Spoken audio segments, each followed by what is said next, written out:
তরকারিটা কিন্তু বাচ্চা থেকে বয়স্ক সবাই কিন্তু ভালোভাবে খেতে পারবে। বানাবো ঘরোয়া পদ্ধতিতে ফুলকপি আলুর ঝোল। তার জন্য এখানে তেলটা গরম করে নিয়েছি আর দিয়ে দিচ্ছি এখানে কেটে রাখা আলু। আর আলুটাকে এখানে আমি ভালো মতো ভেজে নেব। আর আলুটাকে ভাজার জন্য এখানে আমি দিয়ে দিচ্ছি অল্প পরিমাণে একটু হলুদ। আর এটাকে দিয়ে লাল লাল করে আলুগুলোকে ভালোভাবে কিন্তু এখানে ভেজে নেওয়া হবে।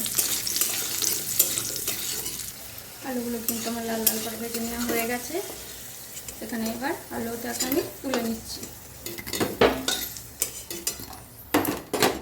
আর এই যে তেলটা আছে এই তেলের মধ্যে আমি দিয়ে দিচ্ছি ফুলকপিটা। ফুলকপিটা নেড়ে চেড়ে আমি ভালোভাবে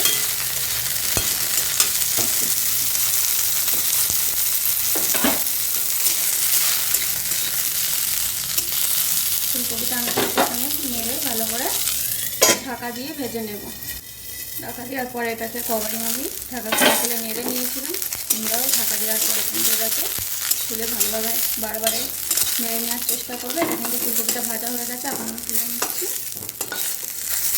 কড়াইতে এখন দিয়ে দিচ্ছি পরিমাণ মতো সর্ষের তেল। তেল এখানে ফোড়নের জন্য দিয়ে দিচ্ছি একটু তেজপাতা আর কিছুটা জিরে। এটা দেওয়ার পর এখানে আমি দিয়ে দেবো কেটে রাখা লঙ্কাটা। লঙ্কাটা দেওয়ার পর লঙ্কাটা একটু ভাজা ভাজা হয়ে গেলে দেখো লঙ্কাটা কিন্তু এখানে ভাজা ভাজা হয়ে গেছে।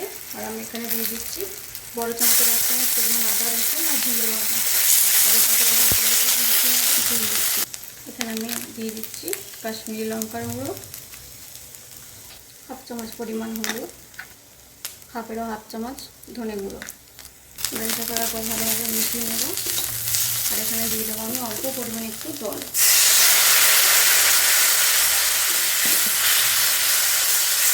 এটাকে ভালোভাবে কষিয়ে নেবো যতক্ষণ সব কিছু কাঁচা গন্ধটা চলে যায়।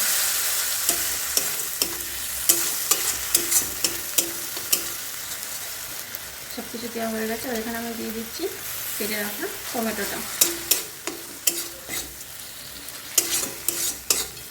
এখানে আমি নিয়েছিলাম 1/2 টমেটো। তরকারির পরিমাণটা বেশি হলে সব কিছু জিনিসই কিন্তু এখানে বেশি লাগবে। ঝালের জন্য এখানে আমি কাঁচা লঙ্কা দিচ্ছি, তার জন্য আমি গুঁড়ো লঙ্কা ব্যবহার করিনি। তোমরা চাইলে কাঁচা লঙ্কার পরিবর্তে কিন্তু গুঁড়ো লঙ্কা ব্যবহার করতে পারো। আর এখানে আমি দিয়ে দিচ্ছি ভেজে রাখা আলু আর ফুলকপি। এটাকেও এখন ভালোভাবে মিশিয়ে নেব। আর দিয়ে দেবো এখানে পরিমাণ মতো নুন। দিয়ে দিচ্ছি পরিমাণ মতো জল। এটা ঝোল হবে, তার জন্য কিন্তু জলের পরিমাণটা একটু বেশি লাগবে। তার জন্য আমি এখানে এটাকে ফোটা পর্যন্ত অপেক্ষা করব। এখানে কিন্তু ঝোলটা ভালো মতোই কিন্তু এখানে ফুটে গেছে। তো এখানে আমি গ্যাসটা মিডিয়াম একটু লো করে এখন এটাকে ঢাকা দিয়ে দিচ্ছি যতক্ষণ এটা ভালোভাবে সিদ্ধ হয়ে আসছে। এখন প্রায় 10 থেকে 12 মিনিট পর আমি ঢাকাটা খুলে নিচ্ছি। আর এখানে দেখো জলটা কিন্তু অনেকটা আলু ফুলকপিতে টেনে নিয়েছে আর ঝোলটাও কিন্তু অনেকটা কমে গেছে। তো আমি এখানে দিয়ে দিচ্ছি গরম মশলা। আর এখানে দিয়ে দিচ্ছি কিছুটা কুচানো ধনিয়া পাতা। আর এটাকে এখন ভালোভাবে মিশিয়ে নেব। আমার কিন্তু এখানে রেডি হয়ে গেছে ফুলকপি আলু ঝোল। ভিডিওটি ভালো লাগলে লাইক করবেন, চ্যানেলটাকে সাবস্ক্রাইব করবেন। আর রেসিপিটি আপনাদের কেমন লাগলো অবশ্যই কিন্তু কমেন্টে জানাতে ভুলবেন না। এখন আমি এখানে কিন্তু রেডি হয়ে গেছে। এখানে আমি নামিয়েও নিয়েছি। এই কম তেল মশলা ঝাল তরকারিটা কিন্তু বাচ্চা থেকে বয়স্ক সবাই কিন্তু ভালোভাবে খেতে পারবে। আজকের মতো এখানেই শেষ। দেখা হচ্ছে আবার পরবর্তী ভিডিও নিয়ে।